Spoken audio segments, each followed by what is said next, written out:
उसको अगर आपने बाईपास कर देना है तो गाड़ी इस रिमोट के बगैर भी जो है आप स्टार्ट कर सकते हैं। यहाँ से आप स्क्रू ड्राइवर या किसी भी चीज़ से आप जैसे ही जो है उसको वो पुश उसके पास करेंगे फ्रीक्वेंसी आ जाएगी और उस फ्रीक्वेंसी को यूज करके वो गाड़ी को डुप्लीकेट किसी पे जो है वो स्टार्ट कर सकता है।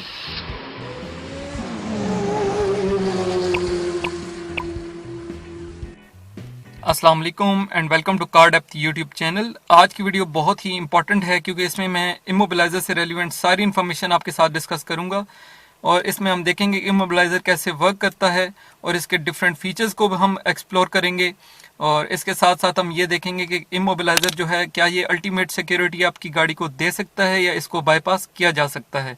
और इसके बाद हम इसके सेल्स की इन्फॉर्मेशन को भी शेयर करेंगे कि इसके सेल कौन से यूज़ होते हैं और कैसे सेल्स को रिप्लेस किया जाता है। आज की वीडियो स्टार्ट करते हैं। Immobiliser is basically an anti theft mechanism that prevents unauthorised access to the car. कि अगर कोई अनऑथराइज्ड आदमी जो है वो कार को डुप्लीकेट की से स्टार्ट करने की कोशिश करेगा तो कार स्टार्ट नहीं होगी। अभी हम इसको देख लेते हैं। फॉर एग्जांपल अभी हमारी गाड़ी जो है वो लॉक्ड हालत में है। अगर कोई अनऑथराइज्ड पर्सन जिसके पास जो है डुप्लीकेट की है वो अगर गाड़ी को स्टार्ट करना चाहता है तो गाड़ी स्टार्ट होगी या नहीं, ये अभी हम चेकआउट कर लेते हैं। अब यहाँ पे आप देख सकते हैं कि मैंने जो है की जो है वो इंसर्ट कर दी है। अब जैसे ही मैं गाड़ी को जो है वो स्टार्ट करने की कोशिश करूंगा और गाड़ी को अनलॉक नहीं करूंगा तो गाड़ी जो है यहाँ पे हैजर्ड लाइट को ऑन कर देगी और हैजर्ड लाइट उस टाइम तक ऑन रहेंगी जिस टाइम तक गाड़ी को ऑफिशियली अनलॉक ना किया जाए। अब मैं आपको एक डेमो देता हूँ। अब ये देखें, मैंने जैसे ही स्टार्ट किया तो हैजर्ड लाइट जो है वो ऑन हो चुकी हैं और अब ये हैजर्ड लाइट उस टाइम तक ऑन रहेंगी और ब्लिंक करती रहेंगी जब तक गाड़ी को जो है ऑफिशियली मैं अनलॉक नहीं करूँगा। यहाँ पे जैसे ही मैं इसको अनलॉक करूँगा तो हैजर्ड लाइट तब बंद होंगी और गाड़ी तब स्टार्ट हो सकती है।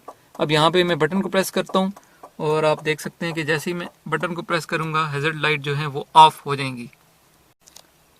अभी अगर हम गाड़ी को जो है वो अनलॉक करेंगे, ये अनलॉक का बटन है, उसके बाद जो है गाड़ी जो है स्टार्ट हो जाएगी। अब यहाँ पे मैंने अनलॉक का बटन प्रेस कर दिया है और जैसे ही मैं की को जो है वो स्टार्ट करूँगा तो आप देख सकते हैं गाड़ी स्टार्ट हो गई है। ये तो इन्फॉर्मेशन थी कि अंडर नॉर्मल सर्कमस्टांसिस जो है गाड़ी जो है वो किसी भी डुप्लीकेट की से जो है स्टार्ट नहीं होगी क्योंकि इसमें इमोबिलाइजर है। आप वीडियोस जो है वो पूरी देखेंगे तो मैं आपको आगे भी डिस्कस करूंगा कि कुछ ऐसे सर्कमस्टांसिस हैं, ऐसी कंडीशंस भी हैं कि जिनमें गाड़ी जो है इस की के बगैर भी स्टार्ट हो जाती है। ये अल्टीमेट जो है वो सिक्योरिटी आपकी गाड़ी को नहीं दे सकता और आपकी गाड़ी जो है वो चोरी हो सकती है। आप वीडियो पूरी देखें, उसमें मैं आगे डिस्कस करूंगा। साथ में आपको ये भी बताता चलूँ कि अगर आप इस चैनल पर न्यू हैं तो इस चैनल को जल्दी से सब्सक्राइब कर लीजिए क्योंकि इस चैनल पे आपको latest car news, car comparisons और कार से रेलिवेंट बहुत सी वीडियोस मिलती हैं। आप जल्दी से इस चैनल को सब्सक्राइब कर लीजिए ताकि आपको लेटेस्ट अपडेट्स मिलती रहें। सबसे पहले जो इन्फॉर्मेशन मैं आपको दूंगा कि आपने इस इमोबिलाइजर में कौन से सेल यूज़ करने हैं और आपने सेल कैसे जो है रिप्लेस करने हैं। तो जो सेल मैंने अभी ये जैसे निकाल के रख लिए हैं, तो जैसे कि आपको नज़र आ रहा होगा कि CR20163 वोल्ट और मेड इन इंडोनेशिया, ये सेल जो हैं, ये दो सेल जो हैं इस रिमोट के अंदर यूज़ होते हैं। और अगर आपके पास जो है इसकी कंपनी जो है यहाँ पे आप देख सकते हैं पैनासोनिक के जो सेल हैं वो आप यूज़ करेंगे और मेड इन इंडोनेशिया। जो चाइनीज़ मेड सेल हैं वो आप इस इमोबिलाइजर के लिए यूज़ नहीं करें तो ज़्यादा बेहतर है। अगर आपकी गाड़ी जो है वो 2 से 3 साल जो है वो चल चुकी है तो आप ये फील कर रहे हैं कि जो सेल हैं वो थोड़े बहुत वीक हो चुके हैं तो आप स्पेयर जो सेल हैं वो अपने पास रख लें क्योंकि इसके साथ जो स्पेयर रिमोट आता है वो हर वक्त जो है आपके पास नहीं होता। इसलिए आप ये जो स्पेयर सेल मैंने आपको रिकमेंड किए हैं ये आप अपने डैशबोर्ड में या गाड़ी में किसी जगह रख लें ताकि अगर आपको इमरजेंसी की सूरत में यूज़ करने पड़े तो आप सेल जो हैं वो रिप्लेस कर लें। अभी मैं आपको बताता हूँ कि सेल जो है वो आपने कैसे रिप्लेस। सेल को रिप्लेस करने के लिए आपको एक छोटा फिलिप्स स्क्रू ड्राइवर चाहिए होगा जैसा कि आप देख रहे हैं और बैक साइड पे आप ये देख रहे हैं एक स्क्रू जो है ये लगा हुआ है। इस स्क्रू ड्राइवर से जो मैं इस स्क्रू को जो है वो ओपन कर लूँगा और जैसे ये ओपन होगा मैं सेल को रिप्लेस कर लूँगा।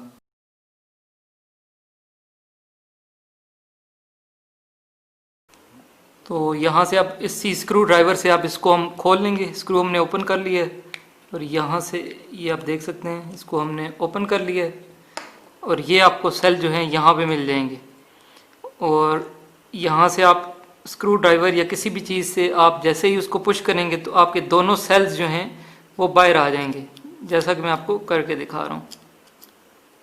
तो ये आप देख सकते हैं दोनों सेल्स जो हैं वो बाहर आ चुके हैं।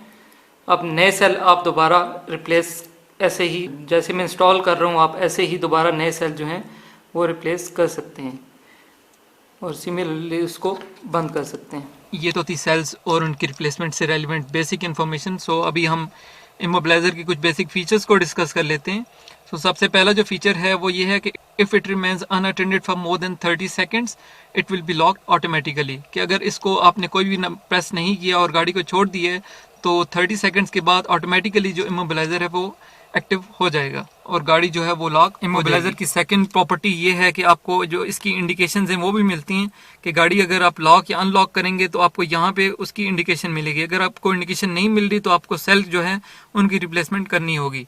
और इसके अलावा एक और इंडिकेशन जो कि हर गाड़ी में आपको मिलती है वो ये है, अभी अगर इमोबिलाइजर जो है वो एक्टिव हुआ है, गाड़ी आपकी लॉक है, तो 5 सेकंड्स के बाद आपको यहाँ पे जो इसकी इंडिकेशन है वो मिलेगी।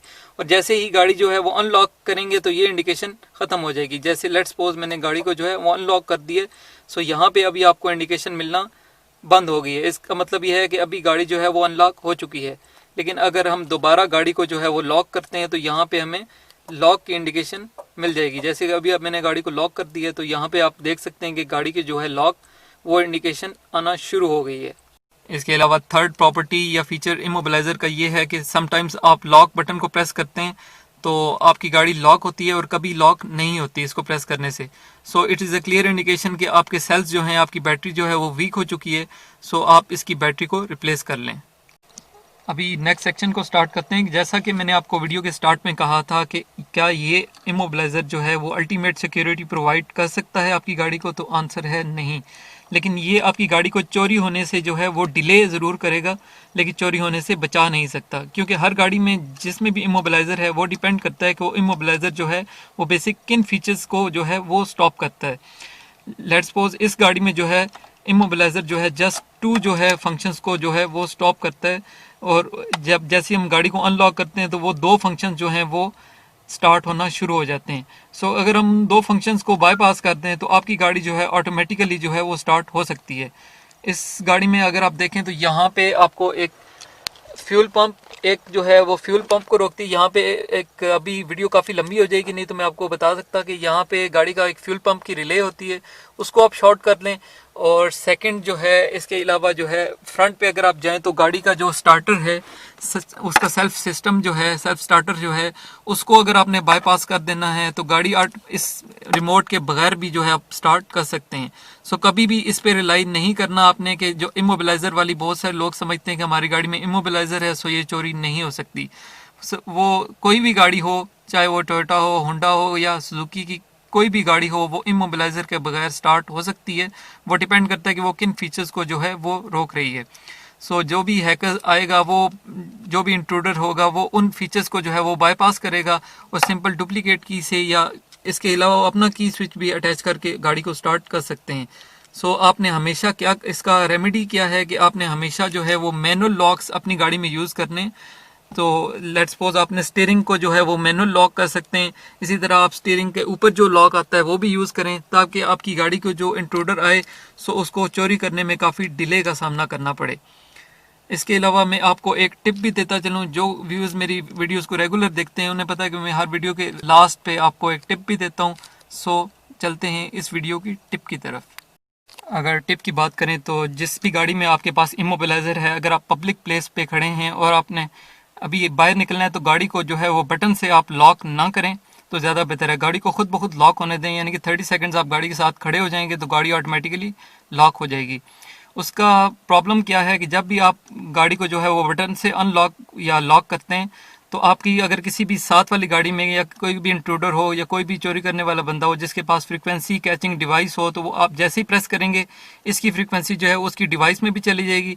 सो गाड़ी को जो है वो उसके पास फ्रीक्वेंसी आ जाएगी और उस फ्रीक्वेंसी को यूज़ करके वो गाड़ी को डुप्लीकेट किसी पे जो है वो स्टार्ट कर सकता है।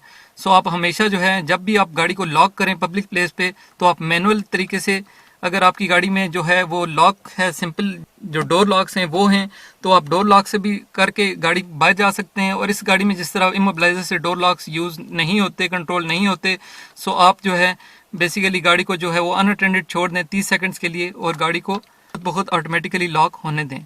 ये तो थी आज की टिप, ये तो थी आज की वीडियो। उम्मीद है आज की वीडियो आपको पसंद आई होगी। सो इसको लाइक और शेयर ज़रूर करें। इस तरह की मज़ीद इंफॉर्मेशन वीडियोस देखने के लिए आप मेरे चैनल को सब्सक्राइब कर लें। मिलते हैं न्यू वीडियोस के साथ, तब तक अल्लाह हाफिज़।